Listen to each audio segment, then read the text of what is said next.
We spend a lot of time on this show dissecting these really complex systems. Did you? We've looked at the Amazon, global supply chains. We love seeing how all the gears turn. There's something so satisfying about a system that just regulates itself. Exactly. But today we are zooming way, way in. We are leaving the server farms, and we're looking at an ecosystem that's a lot closer to home. For about half the population, yeah. In fact, it's literally home base. And yet, for being so central to our existence, it's probably the ecosystem we treat with the least amount of scientific respect. That's a very polite way of saying we have no idea what we're doing. We really don't. We are talking about vaginal health. And before anyone tunes out thinking this is just some, hygiene lecture, Right. let me stop you. Yeah. Because the source we're looking at today, this really comprehensive guide from Era Organics by Nikki Chase, it completely reframes how we should be thinking about this. It really does. The core message here isn't about cleanliness in the way we think about it. No. It's about engineering. The guide basically argues that the vagina is a high-performance, self-regulating biological machine. It's a self-cleaning oven. I love that analogy, the self-cleaning oven. It fits perfectly. Yeah. But the problem is, nobody gave us the manual for the oven. Right. We have all this pressure to smell like, vanilla cupcakes or a field of flowers. And the source suggests that trying to do that is actually wrecking the machinery. We treat it like a dirty countertop that needs to be scrubbed, when really we should be treating it like a delicate coral reef. Exactly. And that's our mission for this deep dive. We're going to throw out the shame, throw out the marketing, and just look at the user manual. We need to define what normal actually looks and smells like so we can stop panicking about things that are healthy. And stop doing things that are actually harmful. You can't troubleshoot the system if you don't know the baseline settings. So let's start there. If this is an ecosystem, what are the metrics? What's the single most important number on the dashboard? It all comes down to chemistry, specifically pH balance. This is the operating system for everything else.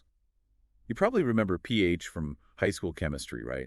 Yeah. Acids, bases. Yeah, the scale from 0 to 14 where 7 is neutral, like water. Precisely. So for a healthy vagina, the guide is very specific.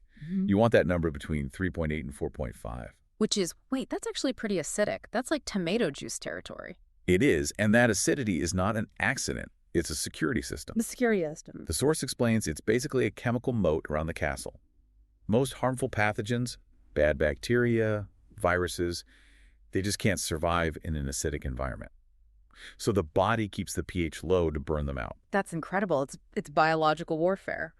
So who are the soldiers maintaining this moat? That would be the lactobacilli. These are the good bacteria. The good guys. In a healthy system, they are the dominant species. They produce lactic acid, and that's what keeps the pH number low and the environment hostile to invaders. Okay, so we have the good bacteria maintaining the acid moat. Makes sense. But let's talk about the thing that I think causes the most confusion. Discharge. Oh, this is a massive misconception. I feel like we're taught that any fluid is a sign that something is wrong. And the guide really goes hard on this. Discharge is not a bug, it's a feature. It is the cleaning mechanism. It's carrying out dead cells and waste. It's the conveyor belt moving trash out of the factory. Exactly. If you didn't have discharge, the system would stagnate. That would be the problem. But the normal range is pretty wide, right? People panic because it changes. And that variability is also part of the design. The guide breaks down what a healthy baseline can look like. It can be clear and slippery, kind of like egg whites. Which is usually around ovulation. Always has a goal, biology.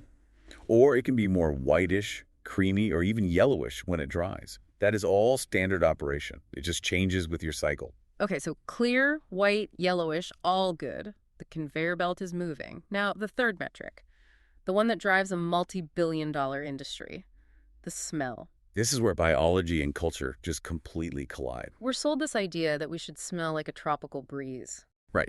And the source is very blunt. A healthy vagina is not odorless. It shouldn't smell like nothing, and it definitely shouldn't smell like a cupcake. Because of the acidity. Exactly. Because of that acid and the bacteria. A healthy scent is often musky or tangy or even a little fermented. Tangy makes total sense if the pH is 4.0. You're literally smelling the acidity. That's how you know the system is working. The lactobacilli are doing their job. A strong, unpleasant smell, especially a fishy one, that's a red flag.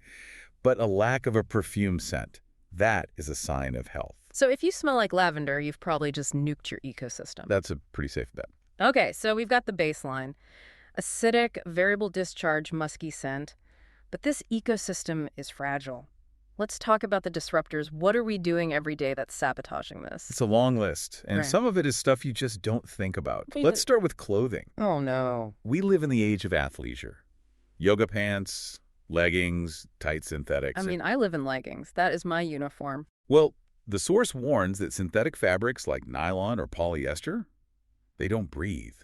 They trap heat and moisture. They're basically plastic. Exactly. And what do bacteria need to multiply? Warmth and moisture. You're essentially creating a luxury resort for harmful bacteria. A greenhouse effect in my pants. Great. Pretty much. Yep. But it's not just what you wear, it's what you use. We touched on this, but scented soaps, sprays, detergents, they're major irritants. It's the great paradox, right? The products marketed to clean us are the ones that actually make us vulnerable. It is. But here's a disruptor that really stood out to me, this source, and has nothing to do with products. It's stress. Stress. Really? I know stress causes headaches, but it affects vaginal health. Significantly. Hmm. The guide cites a statistic that about 17% of women between 18 and 50 experience vaginal dryness, specifically because of stress. 17%. That is a huge number. It is. And the mechanism is fascinating. Stress messes with your immune response, your hormones. When your body's in fight or flight, it's not prioritizing optimal vaginal moisture. The body's saying, we're running from a bear. We don't need to lubricate the reproductive tract right now. Exactly. It shuts down non-essential services. And speaking of inputs, we have to talk about diet. Absolutely. The source lists a few key saboteurs, and number one is sugar. That's always sugar. It is. But here's why. Sugar feeds yeast.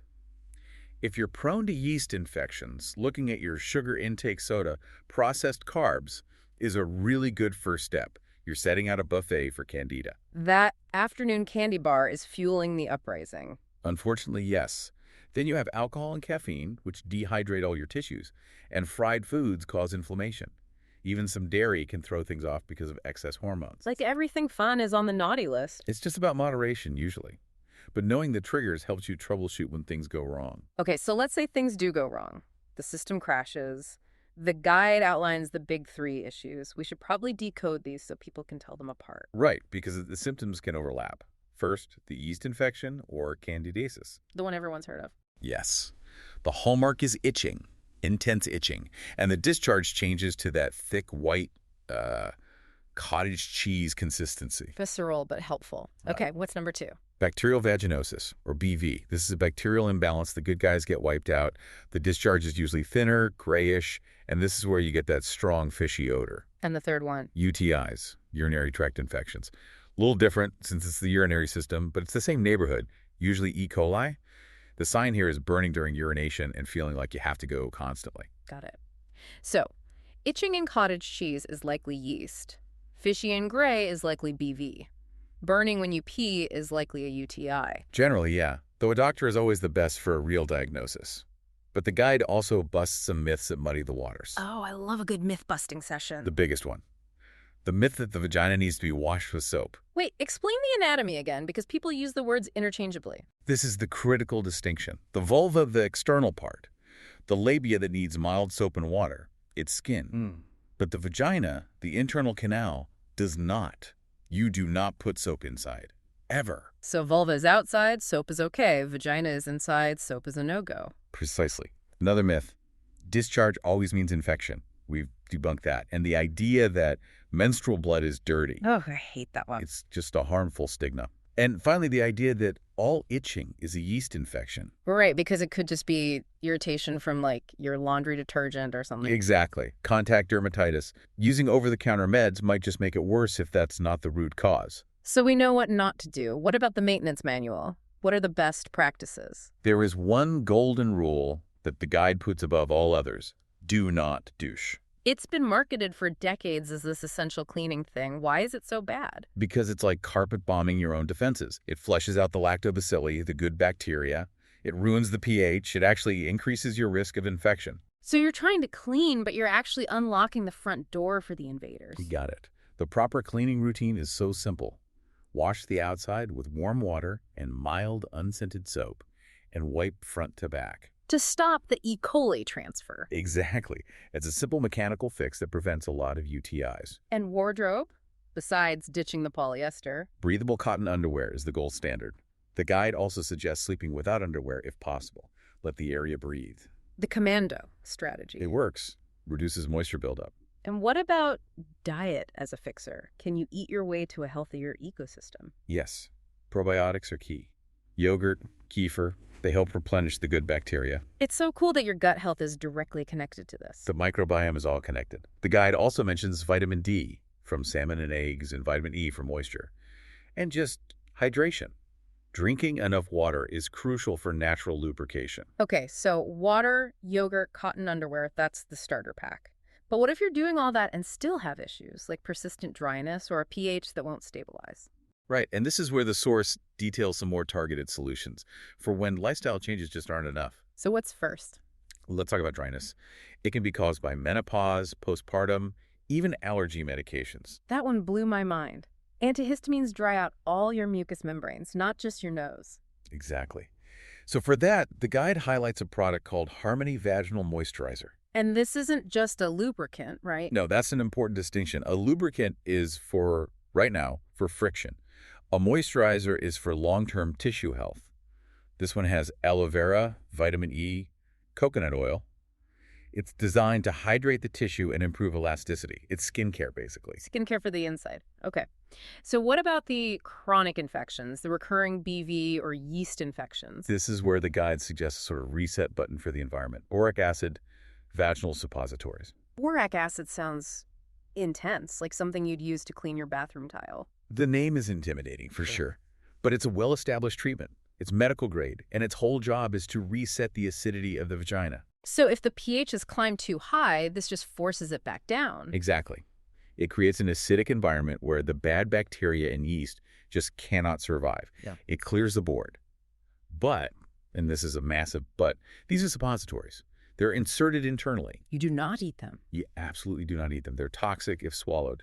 And they are not for daily use. They are a specific treatment course. You don't just pop one in because it's Tuesday. Correct. It's a powerful tool, but it has to be used correctly. So when you look at all of this, the biology, the lifestyle, the products, what's the big takeaway? For me, it all comes back to listening. Your body is constantly sending signals. A change in odor, a change in color, dryness. These are dashboard warning lights. And we keep trying to just put a piece of tape over the light. Exactly. We mask the odor with perfume instead of asking why the odor changed. Vaginal health is about respecting the biology, realizing that this organ is designed to take care of itself if we just give it a chance. It really challenges that whole marketing narrative that we're inherently dirty. That's the crux of it. And it raises a really provocative question for you to walk away with. Which is, why do we, as a culture, insist on sanitizing a self-cleaning organ? I mean, really think about it. Look at your bathroom shelf. How much of your routine is based on actual health, on keeping that pH at 4.0, and how much is based on a societal pressure to smell like something other than a human being? that is a question worth asking the next time you're in the body wash aisle. Are you buying health or are you buying insecurity? Knowledge is the best defense against discomfort. If you know how the machine works, you stop being afraid of it. Couldn't have said it better. Thanks for helping us unpack this today. My pleasure. And thanks you for listening. We'll catch you on the next deep dive.